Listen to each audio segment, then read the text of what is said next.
കസ്റ്റഡിയിലെടുത്തു കൊണ്ടുപോകവെ പോലീസുകാരന്റെ തോക്ക് തട്ടിയെടുത്ത് ആക്രമിച്ച് രക്ഷപ്പെടാൻ ശ്രമിച്ച പോക്സോ കേസിലെ പ്രതി പോലീസിന്റെ വെടിയേറ്റ് മരിച്ചു. 4 വയസ്സുള്ള 2 കുട്ടികളെ ലൈംഗികമായി പീഡിപ്പിച്ച പ്രതിയാണ് കൊല്ലപ്പെട്ടത്. മഹാരാഷ്ട്രയിലാണ് സംഭവം. താനെയിലെ സ്കൂളിലെ ശുചീകരണ ജീവനക്കാരനായിരുന്ന അക്ഷയ് ഷിൻഡെയാണ് പോലീസുമായുള്ള ഏറ്റുമുട്ടലിൽ മരിച്ചത്. സ്കൂളിലെ ശുചിമുറിയിൽ വെച്ച് 4 വയസ്സുള്ള 2 കുട്ടികളെ ലൈംഗികമായി പീഡിപ്പിച്ചതിന് തലോറ ജയിലിലായിരുന്ന ഷിൻഡെയെ ഇയാളുടെ ഭാര്യ നൽകിയ ലൈംഗികാക്രമണ കേസിൽ കസ്റ്റഡിയിലെടുത്ത് കൊണ്ടുപോകുമ്പോഴായിരുന്നു സംഭവം. ക്രൈംബ്രാഞ്ച് സംഘമാണ് 24-കാരനായ ഷിൻഡെയെ ജയിലിൽ നിന്ന് കസ്റ്റഡിയിൽ വാങ്ങിയത്.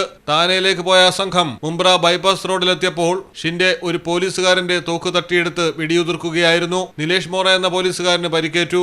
ഒപ്പമുണ്ടായിരുന്ന പോലീസുകാർ തിരിച്ചു വെടിവെച്ചപ്പോഴാണ് ഷിൻഡെ കൊല്ലപ്പെട്ടതെന്ന് മഹാരാഷ്ട്ര ഉപമുഖ്യമന്ത്രി ദേവേന്ദ്ര ഫട്നാവിസ് വിശദീകരിച്ചിട്ടുണ്ട്. എന്നാൽ അക്ഷയ് ഷിൻഡെ കൊല്ലപ്പെട്ട ഏറ്റുമുട്ടൽ വ്യാജമാണെന്ന ആരോപണവുമായി കോൺഗ്രസ് സംസ്ഥാന അധ്യക്ഷൻ നാനാ പടോളയും NCP അധ്യക്ഷൻ ശരത് പവാറും രംഗത്തെത്തിയിട്ടുണ്ട്. News desk Malayalam television.